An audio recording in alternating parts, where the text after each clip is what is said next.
नहमदुहु व नसल्ली अला रसूलिहिल करीम अम्मा बाद फ़ाऊज़ु बिल्लाहि मिनश्शैतानिर रजीम बिस्मिल्लाहिर रहमानिर रहीम या अय्युहल्लज़ीना आमनु इत्तक़ुल्लाह व कूनू मअस-सादिक़ीन आमनतु बिल्लाहि सदक़ल्लाहुल अलियुल अज़ीम। दुरूद पाक का नज़र नक़द पेश कर अल्लाहुम्मा सल्लि अला सय्यिदिना मौलाना मुहम्मद व बारिक वसल्लिम सलातन व सलाम अलैका या रसूलल्लाह। मुअज़्ज़ज़ सामिईन इकराम, एक मसला दरपेश हुआ कि मैयत के घर वाले ये तीजा चालीसवां वगैरह के दिन दावत करते हैं, ये इसके बारे में क्या हुक्म है और ये खाना कौन खा सकता है और किसके लिए खाना जायज़ है और कौन इससे खाने से बचें। तो मैयत के खाने के ताल्लुक़ से हुक्म ये है कि मैयत के घर वाले तीजा चालीसवां वगैरह के दिन दावत करें तो नाजायज़ और बुरी बिदअत है।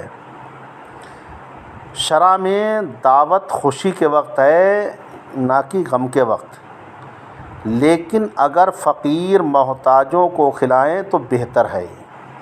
फ़तहुल क़दीर के अंदर ये रिवायत मौजूद है। मसला एक यह है कि तीजे वग़ैरह का खाना करना मैयत के छोड़े हुए माल से जायज़ नहीं है। अलबत्ता वो माल बढ़ जाए तो जो चाहे अपने हिस्से करे। एक मसला ये है कि मैयत के पड़ोसी या दूर के रिश्तेदार अगर मैयत के घर वालों के लिए उस दिन और रात के लिए खाना लाएं तो बेहतर है और उन्हें इसरार करके खिलाएं। ये रद्दुल मोहतार बाहर उनके अंदर ये रिवायत मौजूद है। मसला मैयत के घर वालों को जो खाना भेजा जाता है, ये खाना सिर्फ़ घर वाले खाएँ और उन्हीं के लायक भेजा जाए, ज़्यादा नहीं। औरों को वो खाना खाना मना है और सिर्फ़ पहले दिन खाना भेजना सुन्नत है, उसके बाद मकरूह है। लेकिन यहाँ एक सवाल ये है कि ये मैयत का खाना जो है लोग तीजे चालीसवें के दिन जो दावत करते हैं, इसको इमामुन नहब हुज़ूर सदरुल उलमा मौलाना ग़ुलाम जिलानी मेरठी रहमतुल्लाह तआला अलैह ने अपनी किताब निज़ाम शरीयत में इसकी दावत जो के ताल्लुक़ से लिखा है कि जो तीजे 10वें 40वें में जो दावतें करते हैं, ये दावत करना बिदअत नाजायज़ कबीहा है। इसलिए कि दावत खुशी के वक्त होती, ना कि गम के वक्त।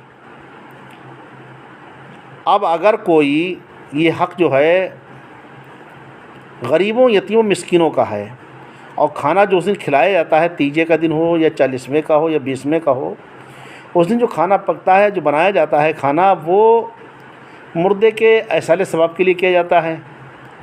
और एसाले सवाब के लिए ये है कि वो खाना हक़दार को पहुँचे और हक़दार उसको जब खाएगा तो उसका सिला, उसका सवाब उस मैयत को पहुँचेगा।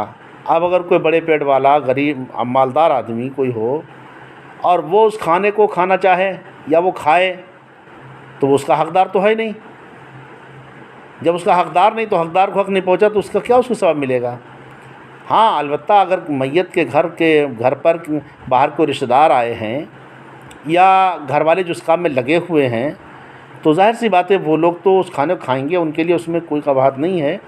लेकिन जो वहाँ पर मोहल्ले बस्ती के लोग या करीब से आए लोग जो उसको दावत के तौर पर खाना समझ करके खाएं, तो ये खाना उनके लिए बिदअत नाजायज़ कबीहा है, उन्हें इससे बचना चाहिए। और दूसरा ये है कि वो दूसरों का हक़ खा रहे हैं और दूसरों का हक़ खाने वाले के ताल्लुक़ से सभी जानते हैं कि किसी का हक़ अगर कोई खाता है तो उसका कितनी बड़ी कि उस पर गिरफ्त होगी। ये तो खाने की बात है। बात आगे तो मैं आपको बताऊँ, आला हज़रत तंजीमुल बरकत दरिया रहमत इमाम अहले सुन्नत फाज़िल बरेलवी अलैहि रहमत व रिज़वान की बारगाह में एक मरतबा 12 रबीउल अव्वल शरीफ को ये 1339 हिजरी में एक मसला आया था। सवाल आला सरकार की बारगाह में आया। सवाल ये कि क्या फ़रमाते उलमा अहले सुन्नत इस मसले में कि चने पर जो स्वयं की फ़ातिहा के क़ब्ल कलमा तय्यबा पढ़ा जाता है, जो स्वयं पढ़ा जाता है चनों के ऊपर, उनके खाने को ताल्लुक़ से आला सरकार के बारे में सवाल हुआ कि उनको खाना चाहिए या नहीं खाना चाहिए। वो चने जिन पर कलमा शरीफ पढ़ा जाता है, तो उसके ताल्लुक़ से क्या है हुक्म। तो आला हज़रत सरकार ने हमारे इस ताल्लुक़ से जवाब फरमाया कि ये चीज़ें गनी ना ले, यानी मालदार ये चीज़ें ना ले, फ़कीर ले।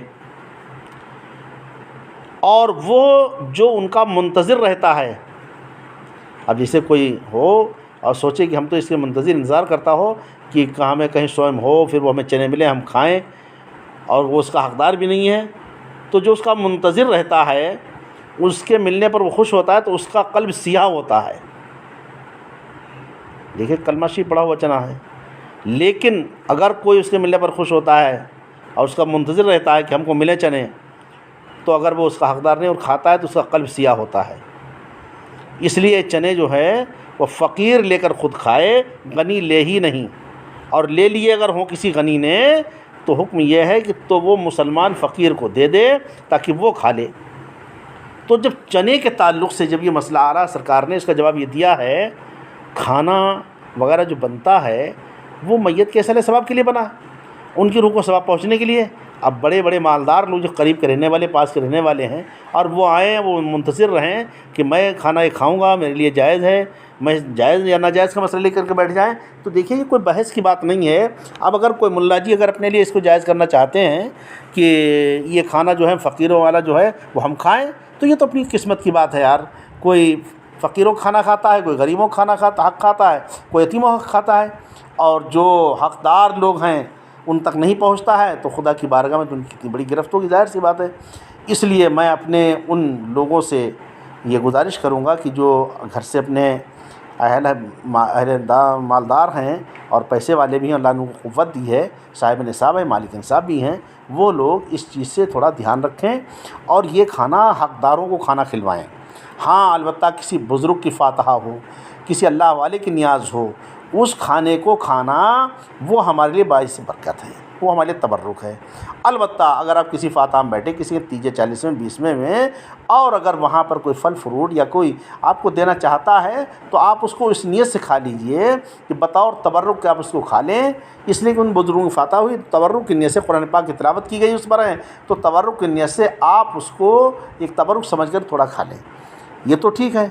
अब अगर कोई उसका मुंतज़िर रहता है कि मैं इस खाने के पेट भर के खाऊंगा और जाऊँ खा करके ही जाऊँगा, तो गोया वो अपने को दूसरे का हक़ खा करके अपना पेट भरना चाहता है। अब अगर कोई इस बात पर अपनी ज़िद या हटदर्मी करता है तो उसका तो कोई इलाज है नहीं। इसलिए मेरी गुजारिश ये है कि जिसका जो हक़ है वो खाए और हक़दार का हक़ छीन कर कोई दूसरा ना खाए। ये गरीबों यतीमों का हक़ है। जब चनों पर जो स्वयं की फ़ातिहा होती है, कलमा शरीफ पढ़ा जाता है, उसका अगर मुंतज़िर अगर खा ले तो उसका क़ल्ब सियाह हो जाता है, तो ये खाना खाने वाले क़ल्ब क्यों नहीं सियाह हो जाएगा। अब अगर कोई बचपन से बेचारा खाता चला आया हो और पूरी उम्र उसने 30-40 ही खाया हो, तो उसका तो क़ल्ब वैसे सियाह हो चुका है, और जब क़ल्ब सियाह हो चुका तो उसे तो कुछ दिख ही नहीं रहा है, वो तो जैसा भी हो खाता चला ही जाएगा।